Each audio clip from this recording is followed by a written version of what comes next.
રાજ્યોમાં અવારનવાર જાનલેવા હુમલાના સમાચારો સામે આવતા હોય છે, જેમાં આજે ડીસાના રાજપુર વિસ્તારમાં દિન દહાડે રિક્ષા ચાલક પર અગાઉની અદાવત રાખી 5 થી 7 શખ્સોએ છરી વડે હુમલો કર્યો હોવાની ઘટના સામે આવી।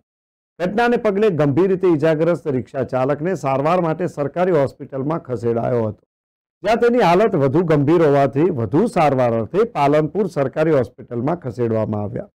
મળતી માહિતી મુજબ ડીસામાં રહેતા ઝફરભાઈ મોહમ્મદભાઈ કુરેશી રિક્ષા ચલાવી પરિવારનું ગુજરાન ચલાવે છે।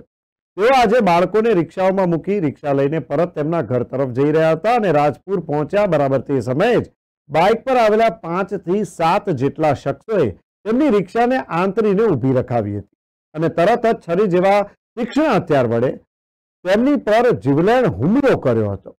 હુમલામાં ઝફરભાઈ કુરેશીને હાથ, પેટ અને છાતીના ભાગે ગંભીર ઈજાઓ થતા તેઓ લોહીલુહાણ થઈ ગયા હતા। આ બનાવને પગલે આજુબાજુના લોકો દોડી આવ્યા હતા અને હુમલાખોરો ત્યાંથી ભાગી ગયા હતા। આ બનાવની જાણ થતાં જ 108 એમ્બ્યુલન્સ વાન તરત જ સ્થળ ઉપર પહોંચી અને ઈજાગ્રસ્તને સારવાર માટે ડીસાની સરકારી હોસ્પિટલમાં લઈ ગઈ હતી, જ્યાં પ્રાથમિક સારવાર આપ્યા બાદ તેમની હાલત વધુ નાજુક હોવાથી તેમને સારવાર અર્થે પાલનપુર સરકારી હોસ્પિટલમાં ખસેડાયા છે।